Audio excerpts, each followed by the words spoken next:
Valga võistkonna kapten Heiko Rannula, et kui mängisite Hitoga 23. oktoobril Valgas, võitsite ülekaalukalt 87-65.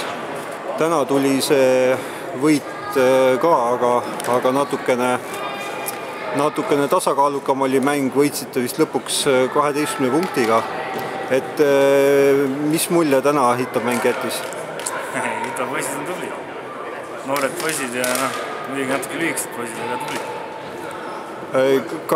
Kas pidite täna võidu saamiseks rohkem vaeva ka nägema või oli see nii-öelda näiline peataolek teil kohati, et lasite Hito järgi või olidki teil probleemid tekkimas?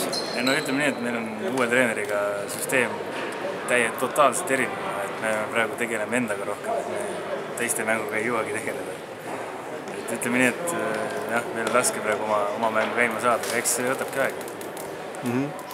Selge, et teil on endal ka siin niimoodi mängud, et pooled enam-vähem pooleks on, et pooled mängud olete võitnud, pooled olete kaotanud, et loodate uue treeneri all edu saavutada edaspidi rohkem? On, et üks samm kvaliteetis ülespoole minna, et eesmärgid on kõrged.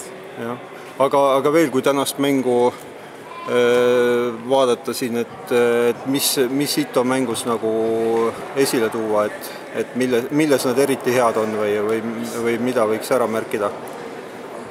Selles suhtes, ega ma ei taha nüüd vastast nii väga kiita ka. Selles suhtes ma ütlen lihtsalt, et nad on noored ja suht enesekindlad poisid juba.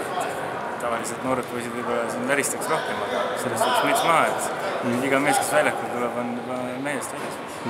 Aga kui nüüd võtta niimoodi, et millest veel puudu jääb? Et kas see on pikkus siis või noorus? Pikkus, eks see tuleb kõik ajaga, ega see esimene aasta ei peagi kerge olema.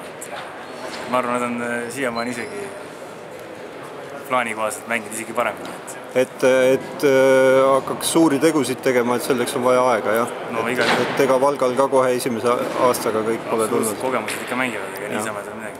Täpselt nii. Aga suur aitäh ja edu edaspidisteks mängudeks!